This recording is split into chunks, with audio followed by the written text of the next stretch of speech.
Hello everyone, ఈరోజు మన స్టూడియోకి ఒక ముఖ్యమైన వ్యక్తి వచ్చారు. ఒకప్పుడు సినిమాల్లో తండ్రి అంటే గుమ్మడి గారే గుర్తొచ్చారు, కానీ ఇప్పుడు సీరియల్లో తండ్రి అంటే గుర్తొచ్చే ఒకే ఒక్క పేరు కృష్ణమూర్తి గారు. కృష్ణమూర్తి గారు ఇక్కడ దాకా ఎలా వచ్చారు, అసలు యాక్టింగ్లో ఆయనకి ఇంట్రెస్ట్ ఎలా వచ్చింది, సాధారణ ఉద్యోగిగా లైఫ్ స్టార్ట్ చేసిన ఆయన ఇప్పుడు యాక్టింగ్లో వచ్చి సినిమాల్లోనూ వెబ్ సిరీస్లోనూ సీరియల్స్లోనూ యాక్ట్ చేయడానికి ఇంట్రెస్ట్ ఎలా వచ్చింది, ఆయన మాటల్లోనే తెలుసుకుందాం. కృష్ణమూర్తి గారు నమస్తే అండి. నమస్తే. ఎలా ఉన్నారండి? మీరు ఎలా ఉన్నారు? నేను బాగున్నానండి. మీ బ్రహ్మముడి సీరియల్ ఇండియాలోనే నెంబర్ 1 సీరియల్గా ఉంది. దాని గురించి మీరు ఎలా ఫీల్ అవుతున్నారండి? చాలా హ్యాపీగా ఉందమ్మా. అంటే ఒక అద్భుతమైన స్టోరీ, అంటే స్టోరీ బాగుంటే ఎవరైనా చూస్తారు, జనరల్గా చూస్తారు. రెస్పాన్స్ అయితే చాలా బాగుంది. చాలా రోజుల తర్వాత ఒక మంచి సీరియల్ చూస్తున్నామన్న ఫీలింగ్ జనాల్లో ఉంది. ప్రతి ఒక్కరు కూడా అది చూసేదానికి ఇంకా ఉత్సాహం చూపుతున్నారమ్మా. చాలా అంటే ఇప్పటికి 8 నెలలు అయింది. ఈ 8 నెలల కాలంలో ఒక స్టార్టింగ్ ఎపిసోడ్ నుంచి ఈ రోజు వరకు కూడా అది పైకి వెళ్తూనే ఉంది. అవును సార్. మిగతా సీరియల్కి భిన్నంగా ఉంది. కథ విషయంలో ఆర్టిస్టులు కూడా ఆప్ట్గా వాళ్ళు సెలెక్ట్ చేసుకున్నారు కరెక్ట్గా. ప్రతి ఒక్కరూ ఈ సీరియల్ కోసం పుట్టారు అన్నట్టుగా ఉంటుందమ్మా. ఆ క్యారెక్టర్ కోసమే ఉన్నట్టుగా ప్రతి ఒక్కరి క్యారెక్టర్ కూడా అలా చక్కటి కృషి చేశారు. ప్రొడ్యూసర్స్, డైరెక్టర్స్ అట్లా ప్లాన్ చేశారు. అవును సార్. దీంట్లో మీరు హీరోయిన్ ఫాదర్ క్యారెక్టర్ చేస్తున్నారు, కృష్ణమూర్తి గారి క్యారెక్టర్. మీ ఒరిజినల్ పేరు కూడా కృష్ణమూర్తి గారే.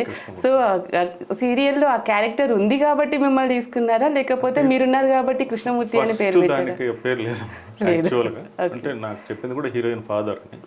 ఫోటోషూట్ ఇవన్నీ అయ్యాక, షూటింగ్ మొదలు పెట్టాక నా పేరే దానికి పెట్టారని అప్పుడు అనిపించింది నాకు. అవునా? ఓకే. అంటే మిమ్మల్ని చూసాకనే ఆ క్యారెక్టర్కి కృష్ణమూర్తి అని పెట్టారు, అంటే హీరోయిన్ ఫాదర్. ఖచ్చితంగా అమ్మా, అంతే. అంతకుముందు క్యారెక్టర్కి ఏం పేరు లేదు. మీకోసమే ఆ క్యారెక్టర్ క్రియేట్ చేశారేమో అన్నట్టు ఉంటుంది సార్. అందుట్లో మీ క్యారెక్టర్ అంటే మీ యాక్టింగ్ కానీ లేకపోతే మీ డైలాగ్ డెలివరీ కానీ, అంటే ఒక హీరోయిన్ ఫాదర్గా, ఒక 3 ఆడపిల్లల తండ్రిగా నిజంగా మీరే వాళ్ళ తండ్రేమో అన్నట్లుగా మీ యాక్టింగ్ ఉంటుంది ఆ సీరియల్ కూడా. అలాగే అడుగుతున్నారమ్మా. అంటే మనం బిలో మిడిల్ క్లాస్ నుంచి మిడిల్ క్లాస్ వరకు ఆ జర్నీ ఏదైతే ఉందో అది చూసిన వాళ్ళం లైఫ్లో. సో నేను ఎలా ఉంటానో అలానే ఉన్నాను దాంట్లో, అంతే. ఓకే. అంటే ఆల్మోస్ట్ మీ రియల్ లైఫ్ ఒకేలా ఉంటుంది. 100%. అంటే దాంట్లో ఎలాంటి ఇది ఉండదమ్మా. మీరు ఇంట్లో మీ పిల్లలతో ఎలా ఉంటారు, అంటే రియల్ లైఫ్ ఫాదర్ యాస్టీస్ గా బ్రహ్మముడి సీరియల్లో మేము చూస్తున్న ఫాదర్ ఒకటేనా? మా ఇంటికి వచ్చి చూసిన అదే అట్మాస్ఫియర్ ఉంటుంది. నా పిల్లలతో కానీ నా వైఫ్తో కానీ నేను ఇలానే ఉంటాను. ఇప్పుడు సీరియల్లో ఎలా ఉన్నానో అలానే ఉంటాను. అందుకని సీరియల్లో ఉండగలుగుతున్నానేమో బహుశా. ఓకే. అంటే రియల్ లైఫ్ లో సేమ్, అంటే అదే బిహేవియర్, అదే ఫ్యామిలీ సెంటిమెంట్. అయితే ఈ సీరియల్ కష్టాలు అయితే లేవు. ఆ కష్టాలని భగవంతుడు దాటిచ్చాడు. అంతకు మించే ఉండేవి, భగవంతుడు అవి దాటిచ్చాడు. సో దానికోసం మీరు ఇంకా ఎక్స్ట్రా హార్డ్ వర్క్ ఏమన్నా చేస్తున్నారా? నథింగ్, హార్డ్ వర్క్ ఏం లేదు.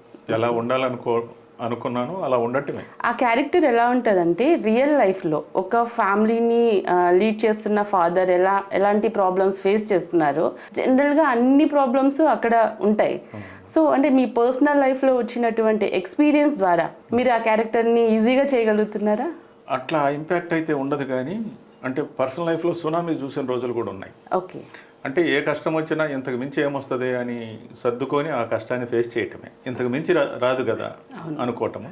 ఒక కష్టం వచ్చినప్పుడు వెనక్కి తిరిగి చూసుకుని దానికంటే మేలు కదా అని సర్దుకోవటం. సో అలా జీవితంలో అలవాటైంది. బాగా హ్యాపీగా వెళ్తా ఉన్నాం, ఏదో సంతోషంగా ఉన్నప్పుడు మైండ్లో ఎక్కడో తగులుతుంది మళ్ళా దెబ్బ అనిపిస్తుంటుంది. ఒక మిడిల్ క్లాస్ వాళ్ళకి జనరల్గా ఈరోజు హ్యాపీగా ఉన్నాము, సంతోషంగా ఉన్నాము, ఇంకా బాగుందిలే అనుకునేసరికి ఏదో తగులుతుంది అని అనిపిస్తూ ఉంటుంది జనరల్గా. అంటే ఒక ఇన్సెక్యూరిటీ లైఫ్ మిడిల్ క్లాస్ అనేది. బిలో మిడిల్ క్లాస్ అయితే ఆ ఇన్సెక్యూరిటీ ఉండదు, వాళ్ళకి డే టు డే లైఫ్. ఇదేంటంటే ఇన్ బిట్వీన్. సో దాంట్లో ఆ స్ట్రగుల్స్ అనేవి ఖచ్చితంగా ఉంటాయి. ఈరోజు బాగున్నాను సంతోషపడబడలేదు, రేపు బాగోదేమో అని బాధపడక్కర్లే. అంటే అలా ఉంటుంది లైఫ్. అంటే ఇప్పుడు చేయటం వచ్చి ఇప్పుడు ఆ ఎక్స్పీరియన్స్ అయితే కాదు. జనరల్గా లైఫ్లో అలా ఉన్నాను కాబట్టి ఆ క్యారెక్టరైజేషన్ చక్కగా డిజైన్ చేశారు. ప్రతి క్యారెక్టర్ కూడా డిజైన్ చేశారు. సో అది దొరకటం నా అదృష్టం.